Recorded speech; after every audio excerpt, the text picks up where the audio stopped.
This is the Jack Wolf Knives Midnight FIXedc. This is the first fixed blade knife from Jack Wolf Knives, and in my estimation, a welcome addition to their growing and expanding line of different types of knives. They started off with the slip joint knives and then graduated or evolved into the flipper knives and modern locking knives. And the latest and greatest here is the fixed blade knife. Now, is it the greatest? I don't know. That's up to you to decide. I love all three. I have representatives of those there that I'll show you in a minute. But this is a really unique fixed blade knife. You know, I'm a carrier of fixed blade knives on a daily basis. I like bigger, more tactical knives, if you will.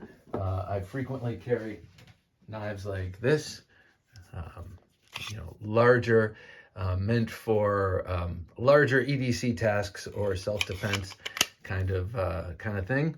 Not something I ever really need, but something I like to carry nonetheless. In a different sort of category of fixed blade knife is this. It's like a gentleman's pocket fixed blade knife, and it is small, though it maintains the 2 7/8 inch blade from the original Midnight Jack.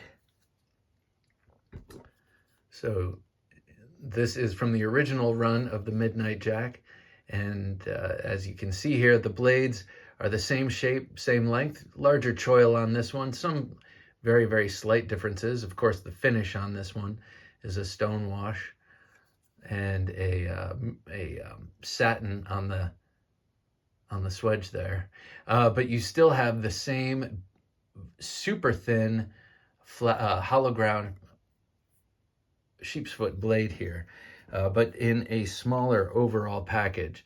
So this is about 5 7/8 inches long, so just under 6 inches. And this, as you can see when it's open, is substantially longer. What is that, like 6 7/8 inches long. So a substantial savings in length, because you're not putting this away in a sheath like this and having the full length of the handle to have to put in your pocket. This way you have a shorter handle than the fully open slip joint, but it goes in this ambidextrous two-way clip. You can have a two-way pocket sheath. You can have it that way or that way, and you can stash it in the pocket, have it clipped on to the seam of your pocket, and then not have too much protruding upward to jam into your hip, as you would if you had a full-size handle there. That was complicated. I made that way too complicated, but you get the idea. The whole idea behind this is to have a full-size blade with a smaller than average fixed blade knife. So this is about a 3-finger grip for most. For me, I can use that corner with my pinky there. It sort of butts up against my pinky.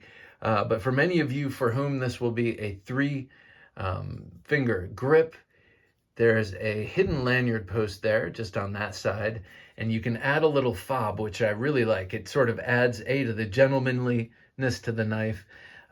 It also is a way to personalize ownership of the knife. I have a nice little leather piece here. Some people like beads, but also it extends your grip and doesn't force you up onto the handle and crowd your fingers. You can kind of lays out over the end like this, and you can even come back here for light chopping. Just kidding, you're not gonna be chopping with this, but it allows you to not be right up on the blade. Maybe you're cutting a lot of stuff, you like that extended grip. Well, you can be pinching part of that lanyard in your hand while you're doing that utility grip. This is S90V blade steel, super thin. It's so nice. It's very gratifying to me. I love hollow ground blades, always have since my very first cold steel Tonto. I just love the look and feel, and then also when you're cutting with them, the performance of hollow ground blades. And this is hollow ground from stem to stern, or spine to belly, whatever you want to call it. It's just so immaculate. And then a very, very nice tip. Of course, you got the swedge there. And then it comes in 5 different handle materials. The 5th one, which is abalone, is an exclusive to, I think, traditionalpocketknives.com. But the scales are nice and slender. And here they brought back, Ben Belkin brought back this micarta to the ranks here, and it's a very nice fine weave linen micarta with a very dark black dye.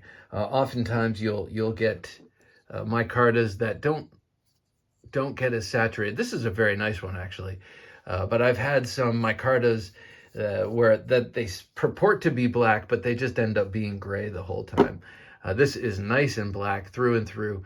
Beautiful bronze hardware here. Very nice and slender package here on the handle. Hidden lanyard post, and there's your grip. So a lot of R&D went into the sheath. Well, first of all, Ben is not traditionally a fixed blade kind of guy. He's more of a pocket slip and slip joint kind of guy. And that's what he's been designing for. And then he took the jump into things with clips, knives with clips, and now he had to figure out how to optimize the carry, because really a fixed blade knife is only as good as its sheath, because if the sheath is no good, you're not going to carry it and you won't have it on you. So you really, the sheath has to be considered. And also, to be on brand, has to be very well made and very well considered,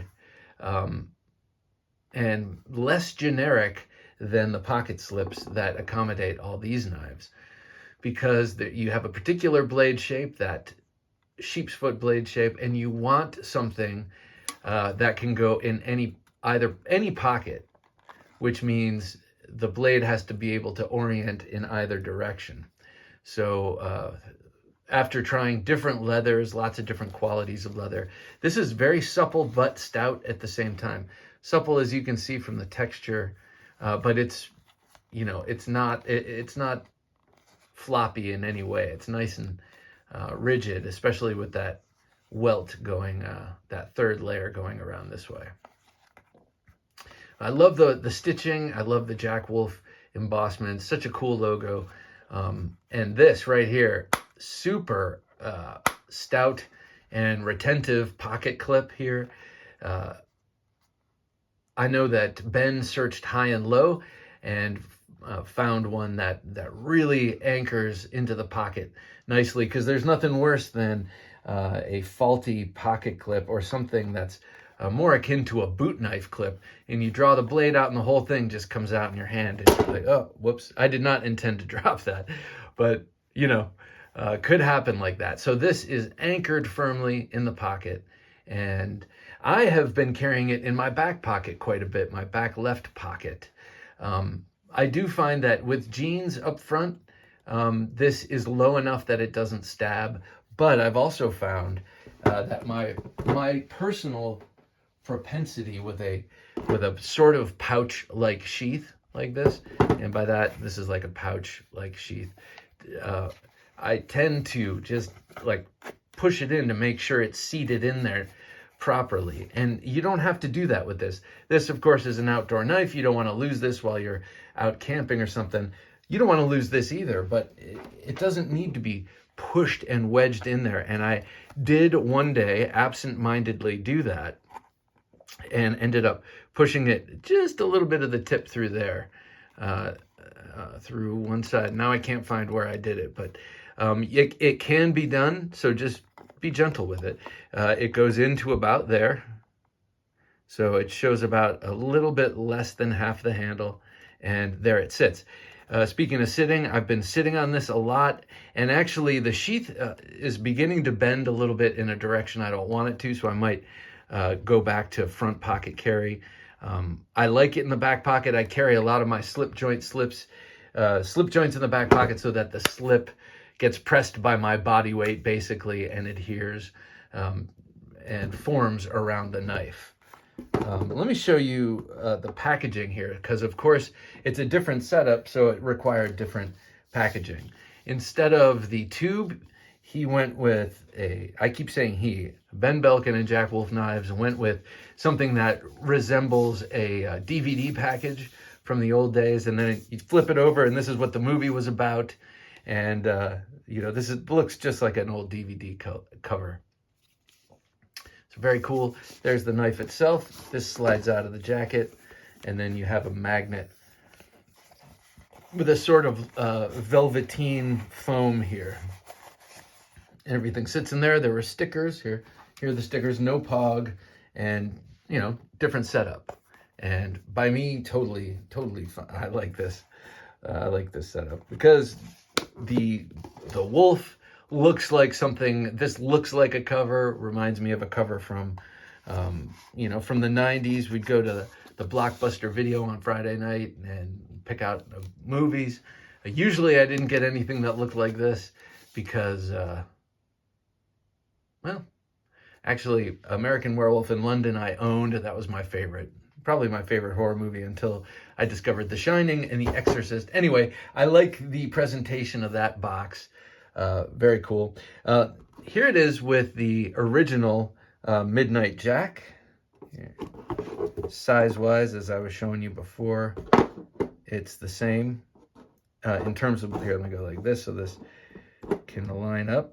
In terms of blade, and then you get the same coffin-shaped handle, and here it is with the second iteration of this, the second, I should say, release of the Midnight Jack. And then here is the After Hours Jack, also a family member, a larger, more bruising and punishing cousin. Really nice pocket carry here with that pocket clip. Also a filler tab. In case, with these knives, with the moderns, you get a filler tab, you can fill that in, put it in a pocket slip if that's more your thing. And of course on these, great action. But this is the star this month. I am really loving this knife, and I think Ben did a fantastic job of taking the same utility from these slip joint knives and translating it into a pocketable EDC fixed blade. That this is the sort of EDC fixed blade for people who don't EDC fixed blades. A great gateway drug, yes. A great EDC fixed blade for someone who wants an alternative to a slip joint, absolutely. This is an awesome knife. Thank you, Ben. Ben sent me this as he does every month, and I'm very, very grateful. Alrighty, sir, and all. Thanks for watching.